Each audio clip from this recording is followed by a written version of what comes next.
नमस्कार, माखड़ा पंचनामा में आप सभी का स्वागत है। मैं हूं सुमित और आज का दिन एक चॉपी सेशन कह सकते हैं, फाइनेंशियल एक्सपायरी का दिन। और भारतीय बाजारों में क्यूज नेगेटिव साइड पे थे, अंतर्राष्ट्रीय बाजारों के संकेत कमजोर थे, जिसकी तर्ज पे अनुमान था कि डीप कट मार्केट्स में देखने को मिलेगा।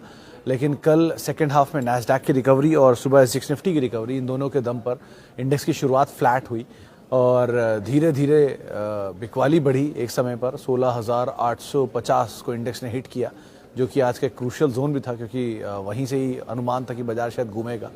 और वहाँ से एक रिकवरी आई, इंडेक्स ने एकाएक रिकवरी दिखाई, 17,000 के ऊपर गया, 17,070 तक भी गया। फिर पूरे दिन वॉलेटिलिटी रही, 20 पॉइंट ऊपर, 30 पॉइंट नीचे, 50 पॉइंट ऊपर, 50 पॉइंट नीचे। इसके बीच में इंडेक्स घूमता घूमता, लेकिन लास्ट आवर तक आते आते थोड़ी बहुत बाइंग, और बाइंग के बीच में मिड कैप में बाइंग, स्मॉल कैप में बाइंग।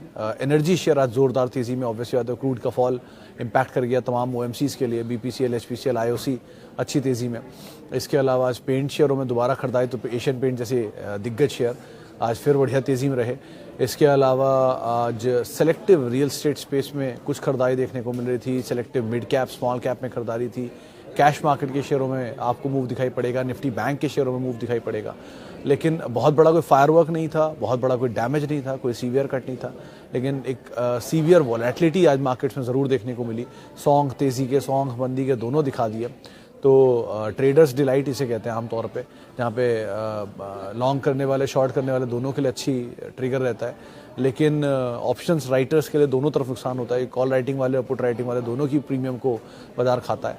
सो अलग अलग तरीके से मार्केट आप देख सकते हो, और ट्रेडर्स के साथ साथ इन्वेस्टर्स के लिए डिलाइट चल ही रहा है, क्योंकि वहाँ तो ऑलरेडी बाजार में इतनी अच्छी करेक्शन है कि आपको बढ़िया शेयर मिल ही रहे हैं साल के लोस के आसपास। अगर आपका एपेटाइट अलाउ करता है, अगर आपके पास पूंजी है निवेश लायक, और अगर आपके SIP में दम है, आप SIP कर सकते हो, तो आपको कोई दिक्कत नहीं होनी चाहिए फिर तो इस तरह से आप देख सकते हो मार्केट को। 2.5% नीचे आज रहा मेटल इंडेक्स, जहाँ पर सीवियर कट था, क्योंकि वो मेटल के प्राइसेस टूटे तो उसका इम्पैक्ट वहाँ पर देखने को मिला। और फार्मा में एक और ऐसा दिन जबकि बाइंग देखने को मिली। वैसे भी सब्सटेंशियली फॉल ये पूरा स्पेस दिखा चुका है, तो सब्सटेंशियल फॉल के बाद बाइंग है। न्यूज़ फ्लोज में आज मदरसन में ब्लॉक डील था, 10% टूटा वो शेयर, 3-3.5% इक्विटी सुमितोमो ने बेची है उसमें अपनी। इसके अलावा पतंजलि, जहाँ पर अनुमान भी लगाया जा रहा था कि 6-7% जो प्रमोटरी इक्विटी कभी ना कभी बिकनी है, वो बिकी नहीं, लेकिन फ्रीज ज़रूर हो गई। फ्रीज होने की वजह से आज शेयर टूटता हुआ दिखाई पड़ा।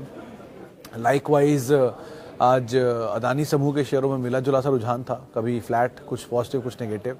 और रियल्टी में बाइंग, PSE इंडेक्स में बाइंग, फार्मा में बाइंग, कुछ ऐसे नाम थे जो कि आज खरीदारी में कामकाज कर रहे थे, जिनके लिए क्रूड एज ए डेरिवेटिव था, उनके लिए एक अच्छे ट्रिगर के तौर पे बाजार में आज कामकाज होता हुआ दिखाई पड़ा।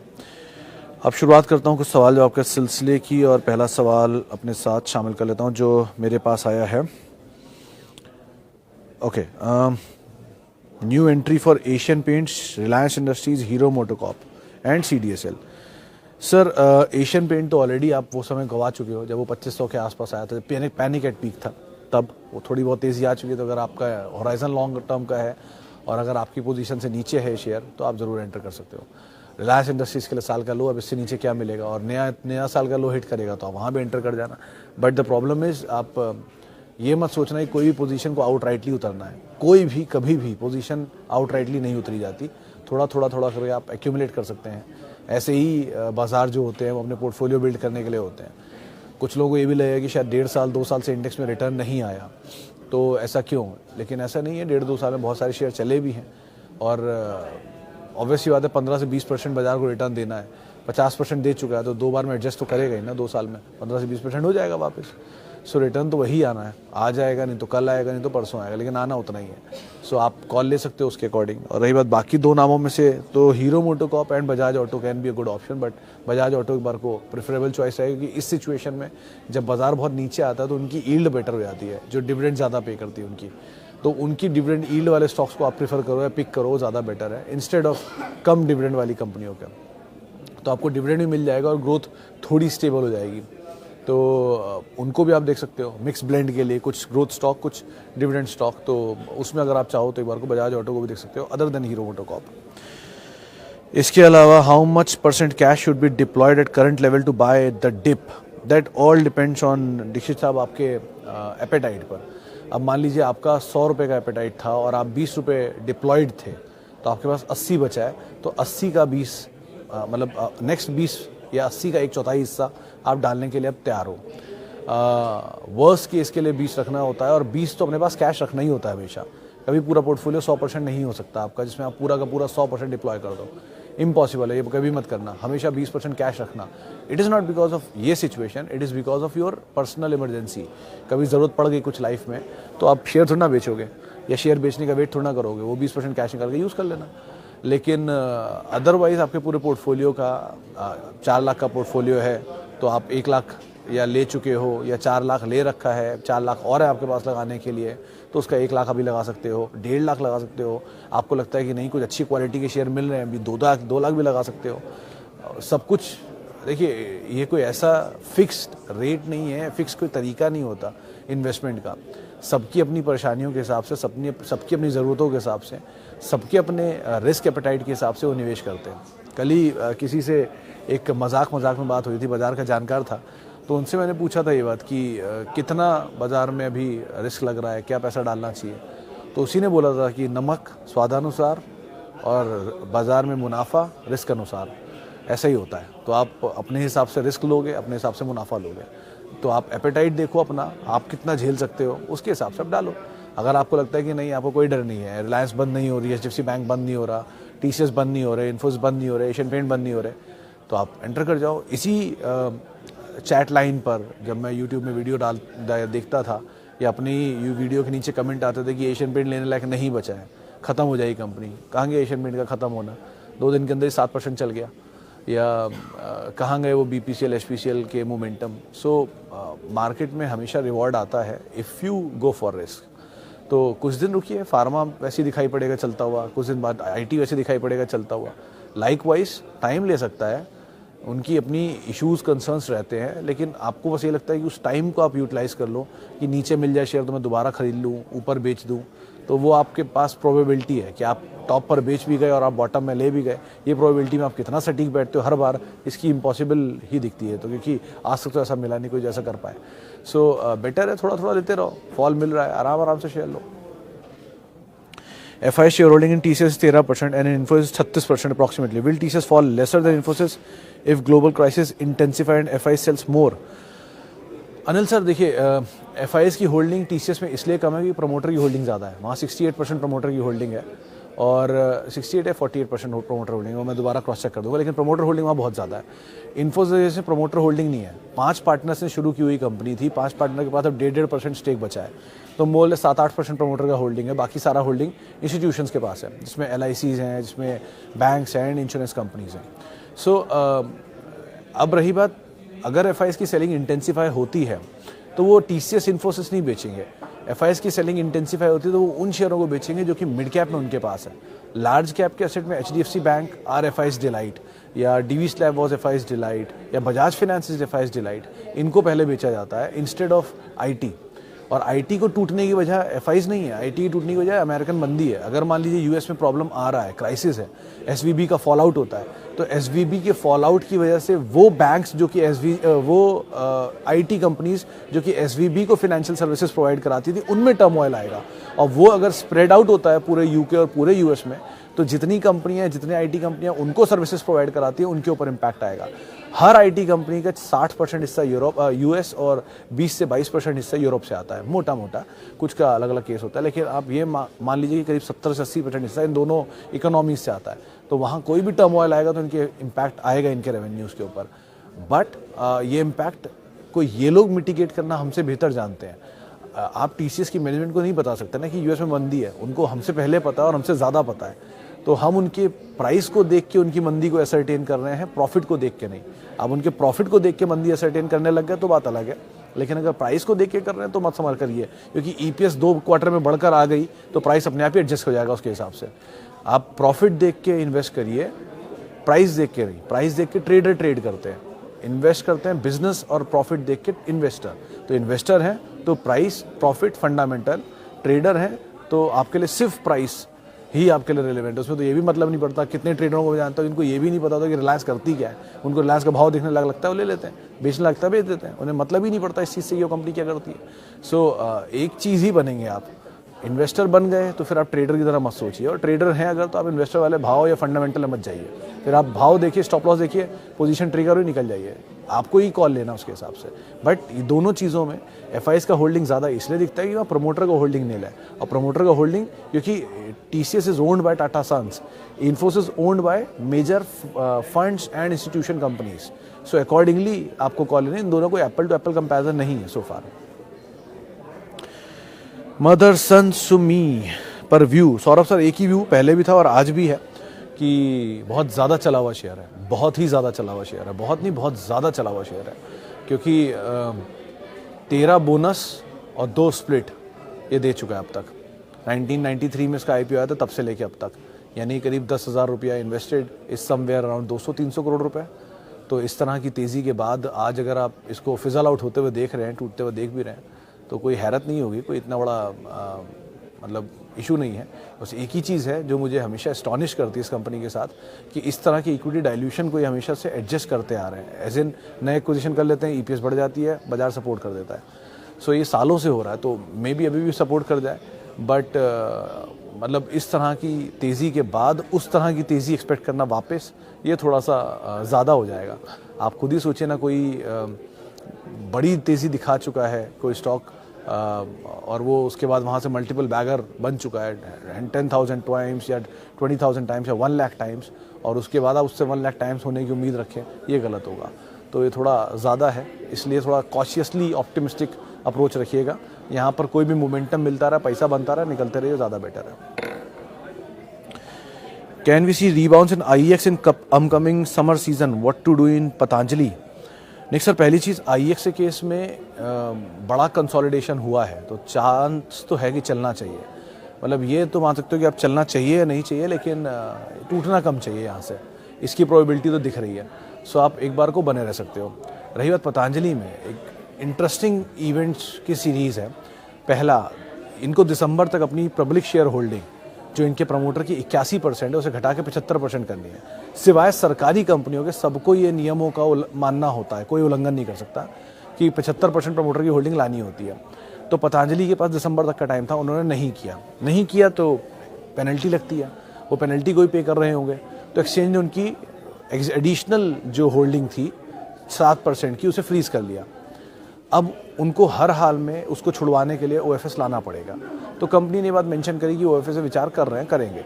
अभी कुछ देर पहले, 10-15 मिनट पहले एक बयान आया जो बाबा रामदेव की तरफ से था कि वो अप्रैल में एक ओएफएस ला सकते हैं, उस पर विचार कर रहे हैं। ये अभी हालांकि पुख्ता नहीं हुई, लेकिन खबर आ गई है। सो इस तरह के न्यूज़ फ्लो आ रहे हैं, इसका मतलब ओएफएस आएगा, और जैसे ही ओएफएस आएगा प्रीमियम पे ही आना चाहिए, वरना पुराने पे कौन ओएफएस लेगा। तो इसीलिए मेरे ख्याल से तो बने रहिए। 880 क्रूशियल स्टॉप लॉस है, 860 मान लीजिए, चलिए क्रूशियल स्टॉप है, इसको आप ज़रूर ध्यान रखिएगा। हिंदुस्तान फूड्स, मास्टर ये फंसे नहीं है उसमें आप, क्योंकि ये लो वॉल्यूम स्टॉक है और मतलब कंपनी अच्छी है, आउटसोर्स प्रोडक्ट बनाती है। हिंदुस्तान यूनिलीवर या एफएमसीजी प्रॉक्टर, इन सब के लिए आउटसोर्स प्रोडक्ट्स बनाती है। 2 कंपनी अच्छी है, लेकिन एक तरफ से चला था, उसमें बोनस भी आया शायद एक, और दूसरी तरफ ये लो वॉल्यूम स्टॉक है, तो थोड़ा उसका ध्यान रखिएगा। ऑप्टिमिस्टिक स्टांस ही रहेगा, बट कॉशियसली ऑप्टिमिस्टिक स्टांस रखिए, वो ज़्यादा बेटर है। I daily pharma stocks average करता हूँ, डेली गिर रहा है। I have Divis, bio, Reddy, Gland, Pfizer, Sanofi, Zydus. Long term के लिए Divis, Reddy, Pfizer, Sanofi, Gland, इनको आप होल्ड कर सकते हो। जाइडस भी ठीक है, बायोकॉन भी ठीक है। कंपनियां कोई भी खराब नहीं चुनी आपने, बस वो भाव थोड़े ऊपर नीचे, और मेरे ख्याल से डिविस, ग्लैंड तो नीचे नहीं है, ग्लैंड तो 2 दिन में 1300, 1200, 1250 आ गया। और रही बात डिविस की, डिविस भी 2 दिन में चला है, आज भी चला था, कल भी चला है।